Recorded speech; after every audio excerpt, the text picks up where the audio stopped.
Bonjour Minerve. Bonjour Bénédicte, comment Alors aujourd'hui, vas-tu? Ah, ça pardon. va, merci. Et toi? Très bien. Très bien, tant mieux.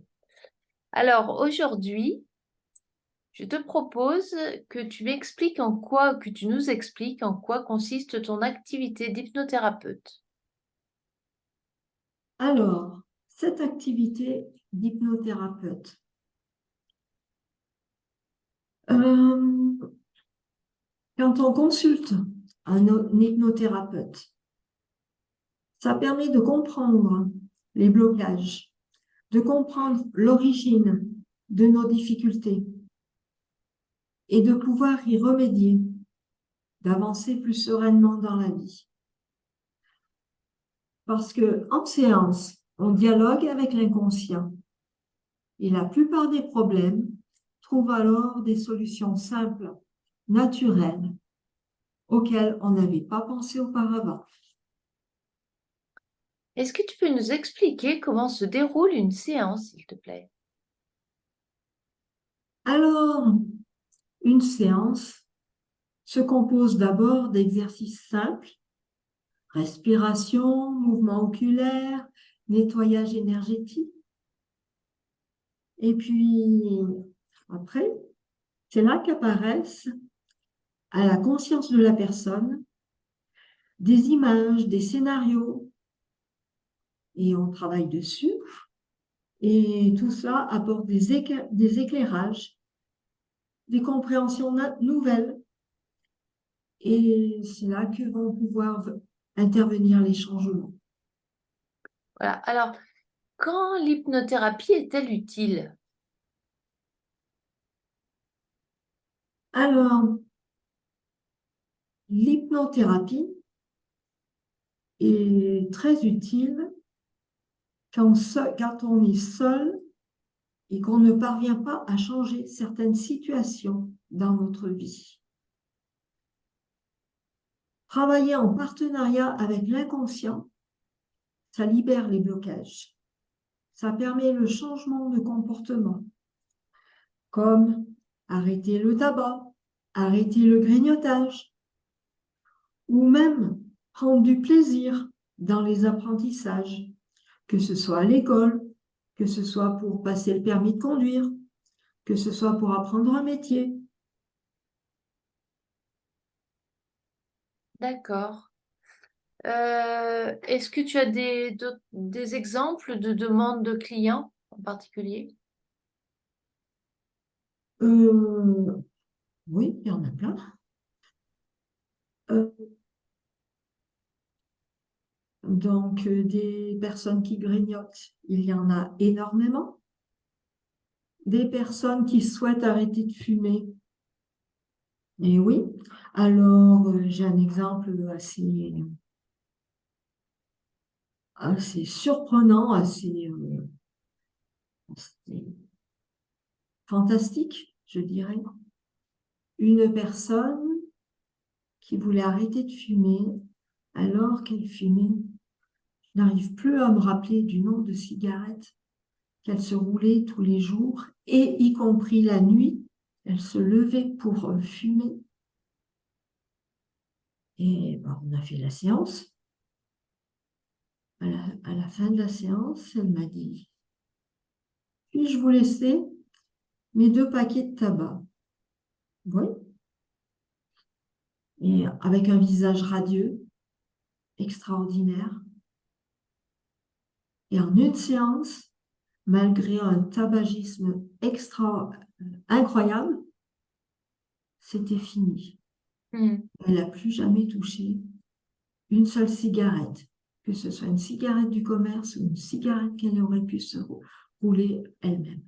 Mhm. Incroyable. Extraordinaire. Hmm. Est-ce que tu as d'autres exemples, peut-être? Euh, oui, bon, sans trahir le secret professionnel. Une personne qui venait pour un problème de langue, la langue de ses ancêtres. et elle voulait communiquer avec sa grand-mère. Alors, bon. Oh, la séance n'a pas été tout à fait simple. On s'y est repris en plusieurs fois parce qu'elle avait un peu peur, elle hésitait, tadam. Mais à la sortie, elle avait la banane. Et bon, elle était vraiment ravie de tout ce qu'elle a pu vivre pendant la séance. Vivre sous tous les angles, pas seulement une histoire de langage, de communication avec la grand-mère. C'était la communication avec tout ce qui fait partie de sa vie. Et 3 mois après, elle m'a envoyé un SMS extraordinaire. Alors, que ce soit au travail, dans les loisirs, dans ses relations avec ses amis, dans ses activités extra-professionnelles, tout avait changé. Incroyable. Autrement dit, vive les obstacles, rien de tel pour des changements stupéfiants, fantastiques. C'est une sorte de Et, voyage. pardon, Une sorte de voyage. ouais, ouais.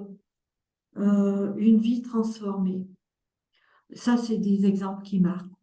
Sinon, il y a plein de situations, mais une fois la séance terminée, ça s'estompe, j'oublie. La personne n'oublie pas, ou elle peut oublier, mais sa vie a changé. Voilà. Mais ouais, ça m'est difficile de me rappeler. Mhm. Mais en gros, c'est toutes les fois, quoi. Toutes les fois que ça change, dans la mesure où la personne est décidée. Est-ce qu'il y a des exemples où l'hypnose ne mène à rien? Alors, ouais, oui. Des exemples ou des situations où je ne prends même pas le rendez-vous. Par exemple, une personne qui demande un rendez-vous pour une autre. Une femme qui voudrait que son mari arrête de fumer, ou un mari qui... Voilà. C'est même pas la peine. Il faut que ce soit la personne qui désire le changement.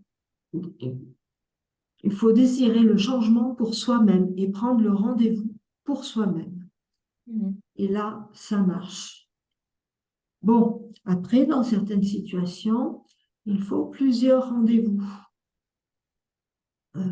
parce que chacun est différent et certaines situations sont plus compliquées que d'autres. Mais il y a toujours une évolution. Et arrive-t-il que d'autres aspects de la vie bougent après là où les séances? Oui, en fait, dès qu'on change une seule chose, même infime dans sa vie, il y a des répercussions dans tous les domaines de vie. Ou changer un petit quelque chose à propos du travail, eh bien, à la maison, ça va être différent. Dans les loisirs, les relations avec autrui. Voilà, ça fait boule de neige. Mhm. Finalement, donc l'hypnothérapie, c'est une solution parfaite ou... Euh, Parfaite, on va dire presque. On va rester modeste. Parce que il faut quand même que la personne ait envie de changer. Et il faut quand même que la personne fasse un effort. Soit l'effort de prendre rendez-vous, déjà, soit l'effort d'étudier si c'est la situation demandée, hein, faciliter les études. Il faut quand même ouvrir les livres de cours. Euh, donc, c'est une bonne solution. Et puis, il peut arriver qu'on ait besoin de thérapies complémentaires, comme par exemple aller voir un naturopathe ou un nutritionniste. Voilà, tout simplement. D'accord. Eh bien, écoute, merci beaucoup, Minerve. C'était très intéressant. Ben, j'espère que ça donnera l'idée à certaines personnes de venir te consulter parce que, voilà, je pense que ça a l'air vraiment intéressant. Merci beaucoup Minerve, au revoir. Merci à toi, Bénédicte. Au revoir.